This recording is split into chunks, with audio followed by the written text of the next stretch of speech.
Yan, ito po yung lulutuin ko.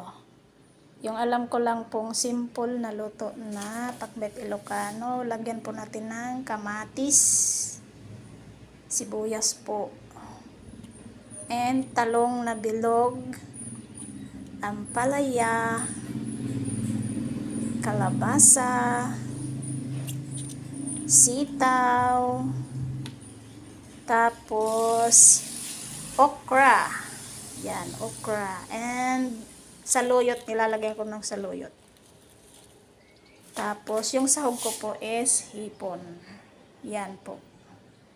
Yan, magluluto ako ng lunch namin. Simple na pinakbet Ilocano. Ang alam ko lang po. Pinagsama-sama ko na yung yung gulay na yung nahuli lang kasi madali lang po maluto tong saluyot. Mamaya pag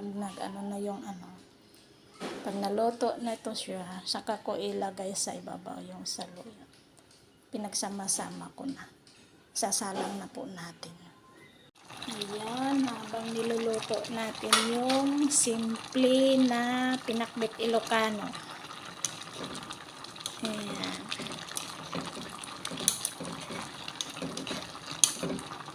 Tinikman ko na yung kanina. Okay naman ang lasa. Maya ng kunti ilagay natin yung saluyot. Yan, ilagay na natin yung saluyot. Ito na lang aantayin natin para patay na natin yung apoy. Maluto na siya. Kakain na kami.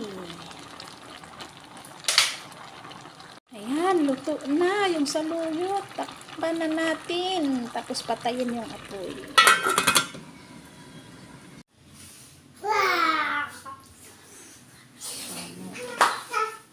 Ayan, kain na tayo. Luto na yung pakbet Ilocanong simple lang na pagkaluto.